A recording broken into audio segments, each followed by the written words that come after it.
Good morning, everyone. Again, it's English time. And before that, of course, congratulations. We are done with first quarter.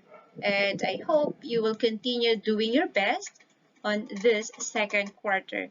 And for today would be our first pre-recorded lesson for the second quarter. Hope you'll enjoy and happy learning. So our first lesson for this second quarter is the most, or rather one of the most famous novels of English language written by Jane Austen, to Pride and Prejudice. So Jane Austen called this brilliant work her own darling child. Okay, so it has remained one of the most popular novels in English language. So let's find out what is the story or the novel all about.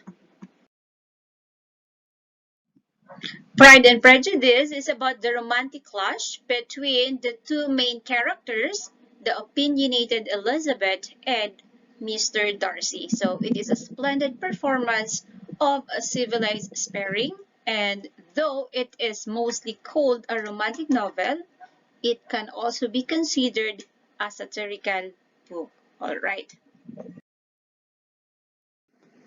Now let's meet the author, Jane Austen. So she was born on December 16, 1775, and she died on 18th of July, 1817. She was an English novelist whose works of romantic fiction. She was educated primarily by her father and older brothers, as well as through her own reading. So Jane works include The Sense of Sensibility in 1811, The Pride and Prejudice in 1813, Mansfield Park 1814, and Emma 1816. She also wrote Northanger Abbey and Persuasion, both published in 1818, and began writing Sanditon but died before completing it. So her plots mostly highlight the dependence of women on marriage to secure social standing and economic security. So that is Jane Austen. And now let's have the setting of the story. So here in the story, the readers are taken to different towns and places, but the story is set in England. So here are the following places discussed in the novel. So first is the Longbourn. So here, the Bennett family estate near the town of Meryton. Next is the Netherfield, so Binglos estate near Longbourn and near the town of Meryton. Next, we have the Meryton, so the town near the Longbourn where Mrs. Phillips lives and the soldiers are boarded. And now let's meet the characters, the Bennett family. So Mr. Bennett, his wife, and their 5 daughters. All right. And there you go, the Bennett sisters, namely Jane, Mary, Catherine, Elizabeth, and Lydia. And now let's talk about the Bennett family. So first we have Mr. Bennett, the patriarch of the Bennett family, and he has a very little interest in the duties of polite society or in raising his daughters. For example, when Elizabeth rejects Mr. Collins' proposal, Mrs. Bennet asks for her husband's opinion, but he merely replies, "What am I to do on the occasion? It seems a hopeless business." And of course, Mr. Bennet finds his wife and his 3 youngest daughters to be unbearably silly. But Elizabeth and Jane make him proud. So Jane and Elizabeth is his favorite daughters. Okay. Next we have Mrs. Bennet. She is a foolish, noisy woman whose greatest aspiration is to have her 5 daughters married off. So here, Mrs. Bennet does not approve of Elizabeth's logic, and practically Elizabeth is her least favorite daughter. Okay, so next we have Elizabeth Bennet. So she is the novel's protagonist and the main character, or rather the one of the main character. She is the second daughter of Mr. and Mrs. Bennet, the most intelligent and sensible, and later on she will be having a romantic relationship with Mr. Darcy. So in this story, we're going to find out their relationship and why the story or the novel entitled Pride and Prejudice. Next is Jane Bennet, the eldest and the most beautiful Bennett sister. So Jane is more reserved and gentler than Elizabeth. She is later married to Mr. Bingley. Okay. Next we have Mary Bennet, the middle Bennett sister, who is very bookish. She is the only one of the Bennet girls who remains unmarried. Next, we have Catherine Bennet, the fourth Bennet sister. So, like Lydia, she is girlishly enthralled with the soldiers. Next, we have Lydia Bennet. So, the youngest Bennet sister, she is gossipy, immature, and self-involved. In the end, she married Wickham. Alright, so those are the Bennet sisters.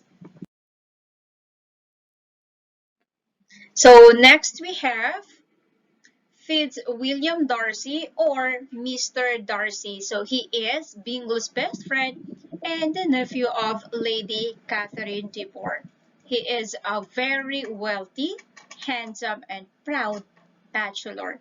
He is viewed as rude and conceited by all the inhabitants of Meryton. He is intelligent and honest, but his pride causes him to look down on his social inferiors. However, Darcy gradually tempers his class consciousness and eventually falls in love with and marries Elizabeth. Okay? Next, we have Charles Bingley. So Mr. Bingley is a wealthy young bachelor who moves into the Bennett's neighborhood, and he purchased Netherfield, an estate near the Bennets. So his friendly nature contrasts with his friend Darcy's initially rude behavior. So he is uncaring about class differences. So that is Charles Bingley. So next we have George Wickham, so a handsome fortune-hunting militia officer, and his good looks and charm attract Elizabeth initially. So he convinces her that he was greatly wronged by Mr. Darcy. But soon she learns of his true character and realizes that she has been mistaken. Wickham later marries Lydia. Okay, next we have Mr. Collins, so a pompous clergyman who is Mr. Bennet's cousin and will inherit his estate when Mr. Bennet dies. So that is Mr. Collins. Next we have Lady Catherine de Bourgh. So she is a rich, bossy noblewoman who is Darcy's wealthy aunt and Colin's patroness. She greatly illustrates class snobbery as she, or rather she is, forceful lady who expects everyone to appreciate her and follow her advice on every topic. That is Lady Catherine de Bourgh. So here are romantic relationships between major characters. So we have the key or the legend. So the pink one is marriage, The blue one, rejected proposal. The green, crush. And the yellow one is, or rather the orange one is scandal. Or when we say scandal here, they did something that embarrassed their family. So like when Lydia and Mr. Wickham eloped and later on got married. Okay, so let's study the map. So we have first, so Elizabeth reject Mr. Collins, okay, and Lydia marries Mr. Wickham. Jane marries Mr. Bingley, and Elizabeth and Darcy fall in love with each other and got married also. Okay, so that is the characters in Pride and Prejudice. Now let's have the theme of the story. First, we have pride. So pride is one of the main barriers that creates an obstacle to Elizabeth and Darcy's marriage.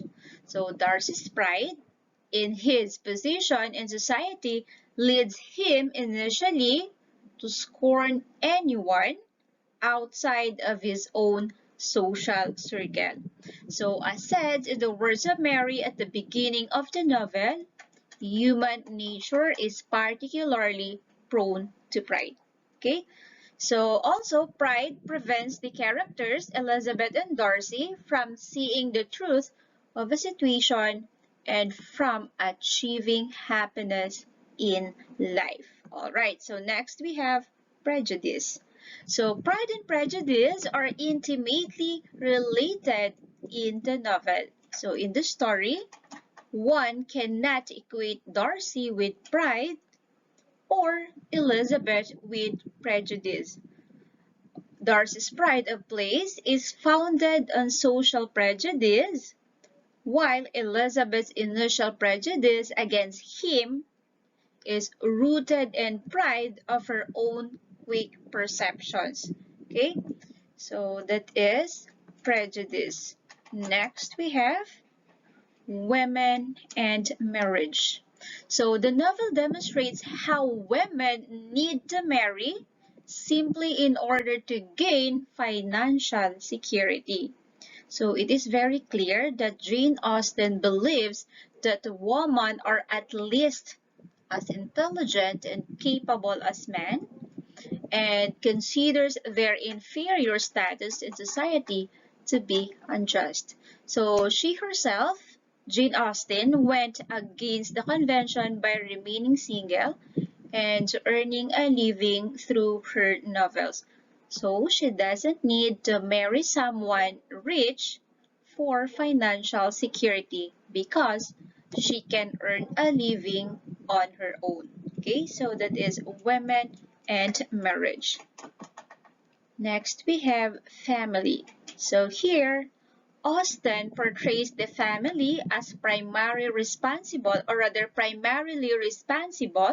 for the intellectual and moral education of children.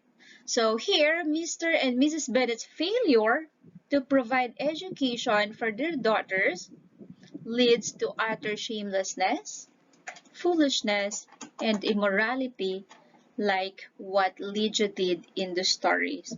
Lydia here eloped with Mr. Wickham. Okay, so that is the theme of the story. So to sum it up, we have the pride. Next is the prejudice, women and marriage, and family. All right.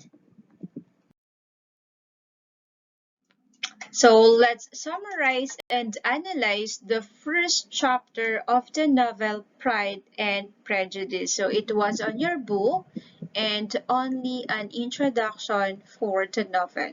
Okay, so let's read. So the news that a wealthy young gentleman named Charles Bingley has rented the manor known as Netherfield Park causes a great stir in the neighboring village of Longbourn, especially in the Bennett household. So the Bennets have 5 unmarried daughters, and Mrs. Bennet, a foolish and fussy gossip, is the sort who agrees with the novel's opening words, it is a truth universally acknowledged that a single man in possession of a good fortune must be in want of a wife. So here, Mrs. Bennet sees Bingley's arrival as an opportunity for one of the girls to obtain a wealthy spouse, and she therefore insists that her husband call on the new arrival immediately. But Mrs. Bennet torments his family by pretending not interested in doing so. But he eventually meets with Mr. Bingley without their knowing. Okay? So next we have Mr. Bingley and his guest go to a ball in a nearby town of Meryton. The Bennett sisters attend the ball with their mother. The eldest daughter, Jane, dances twice with Bingley. And within her sister's Elizabeth's hearing, Bingley explains to Darcy, so Darcy is his best friend, that Jane is the most beautiful creature he has ever beheld. Also, Bingley suggests that Darcy dance with Elizabeth, but Darcy refuses, saying she is tolerable but not beautiful enough to tempt me. He proceeds to declare that he has no interest in women. And of course, Elizabeth takes an immediate and understandable disliking to Darcy. Because of Darcy's comments and refusal to dance with anyone who is not rich and is not well bred. So the neighborhood takes a similar dislike and declares Bingley, or rather dislikes on Darcy, and declares Bingley, on the other hand, to be quite amiable. Okay, so again, it is where Darcy and Elizabeth dislike each other. So at the end of the evening, the Bennet women returned to their house, where Mrs. Bennet entertained her husband with stories from the evening until he insists that she should be silent. Again, Mrs. Bennet is a very noisy woman, and it irritates her husband. Upstairs, Jane relates to Elizabeth her surprise that Bingley danced with her twice, and Elizabeth replies that Jane is unaware of her own beauty. Both girls agree, or here they also met the sisters of Bingley, and both girls agree that Bingley's sisters are not well-mannered. But whereas Jane insists that they are charming in close conversation, Elizabeth continues to harbor a dislike for them, especially to Darcy, Bingley's best friend. All right.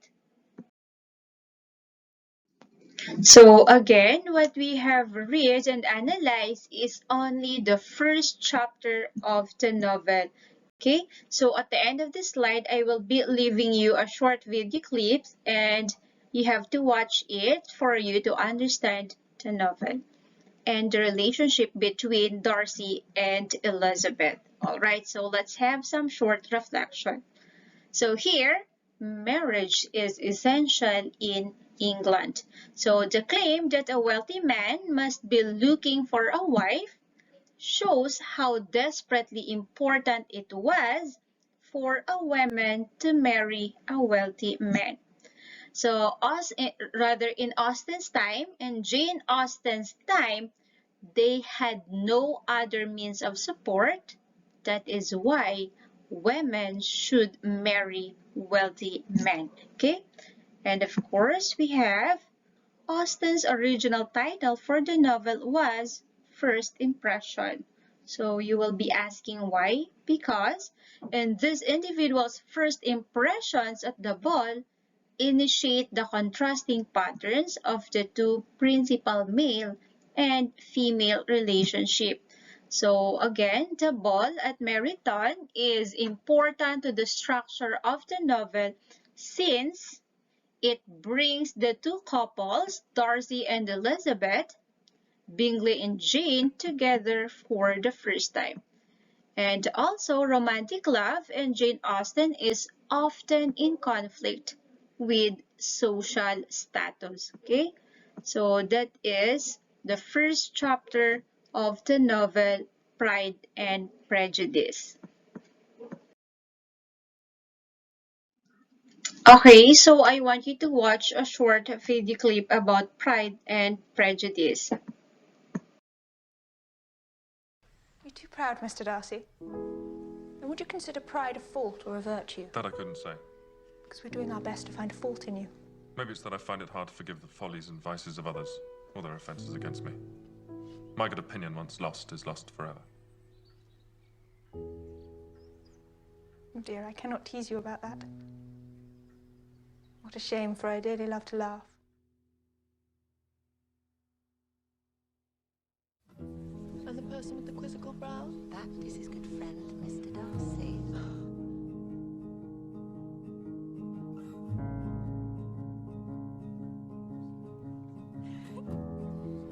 But her sister Elizabeth is very agreeable. Perfectly tolerable, I dare say. Not handsome enough to tempt me.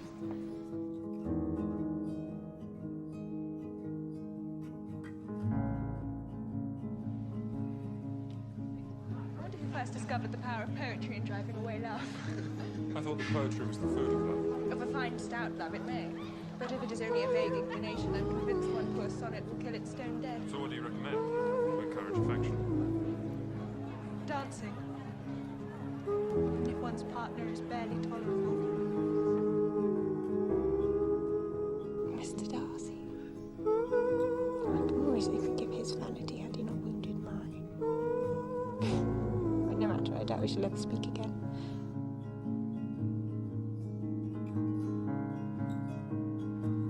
And of course you must improve my mind by extensive reading. I'm no longer surprised at your knowing only 6 accomplished women. I rather wondered how you're knowing any. Are you so severe on your own sex? I never saw such a woman. She would certainly be a fearsome thing to behold.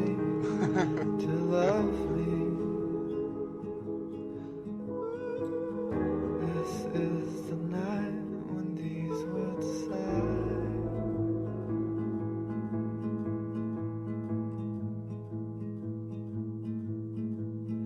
Come with me. There are people who cannot speak without smiling. But they would take me from your hand. Why do you ask such a question? To make out your character, Mr. Darcy. What have you discovered? Very little. I hear such different accounts of you as puzzled me exceedingly. This is the murmur of the land. This is the sound of Mr. Darcy. love's marching band. And how they hold you like a gun. And how I sing you like a song I heard when I was young. And buried I for do not have the a talent night like of this. conversing easily with people I have never met before. Perhaps you should take your aunt's advice and practice. For a night like this. I have fought against my better judgment, my family's expectation, the inferiority of your birth, my rank, and circumstance, all these things that I'm willing to put them aside and ask you to end my agony. I don't understand. I love you. Most ardent. Very fond of walking. Yes. Yes, I know.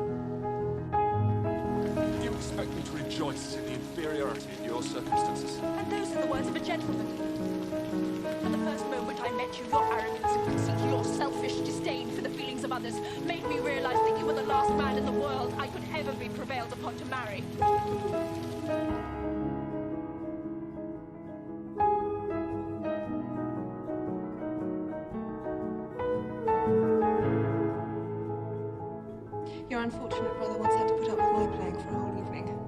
says you play so well. Then he has perjured himself most profoundly. No, I said played quite well. Oh, quite well is not very well. I'm satisfied. I'm sorry, though, that he came with Mr. Darcy. Let's say that. Why ever not? Jane, I've been so blind. You have bewitched me, body and soul, and I love you.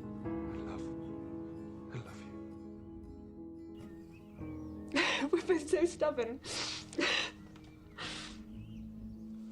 Apart.